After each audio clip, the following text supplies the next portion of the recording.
3000 വർഷത്തോളം പഴക്കമുള്ള കുന്തിപ്പുഴയുടെ പുണ്യതീരത്ത് ലോകനാഥനായി പാർവതി സമേതനായി കുടികൊള്ളുന്ന തിരുവേഗപ്പുര ശ്രീ മഹാക്ഷേത്രത്തിലാണ് ഞാനിന്ന് എത്തിയിരിക്കുന്നത്. പണ്ടുകാലത്ത് അശോകപുരം ശോകമില്ലായ്മയുടെ സ്ഥാനം എന്നാണ് ഇവിടെ അറിയപ്പെട്ടിരുന്നത്. 3 ഭാഗങ്ങളും പുണ്യനദികളാൽ അലങ്കരിക്കപ്പെട്ട് പ്രകൃതിയുടെ മനോഹാരിതയുടെ ശാന്തസുന്ദരമായൊരു ഗ്രാമം. ഇവിടുത്തെ ഐതിഹ്യം ഇങ്ങനെയാണെന്ന് പറയപ്പെടുന്നു.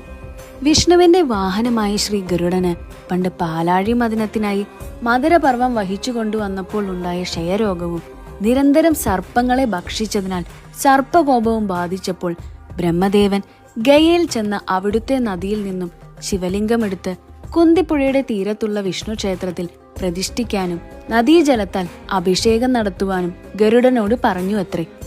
പിന്നീട് ബഹുമാന സൂചകമായി തിരു എന്നും വേഗം പറന്നതിന് വേഗവുമെന്നും പറയപ്പെടുന്നു. അങ്ങനെയാണ് തിരുവേഗപ്പുറ എന്ന് ഈ സ്ഥലത്തിന് പേര് വന്നതത്രേ. കൊപ്പം തിരുവേഗപ്പുറയിലാണ് ഈ അമ്പലം സ്ഥിതി ചെയ്യുന്നത്. കൂടുതൽ വീഡിയോസിനായി ഈ പേജ് ഫോളോ ചെയ്യാൻ മറക്കരുത്. നിങ്ങളുടെ ഓരോ അഭിപ്രായങ്ങളും നിർദ്ദേശങ്ങളും കമന്റിലൂടെ രേഖപ്പെടുത്തുക തന്നെ വേണം.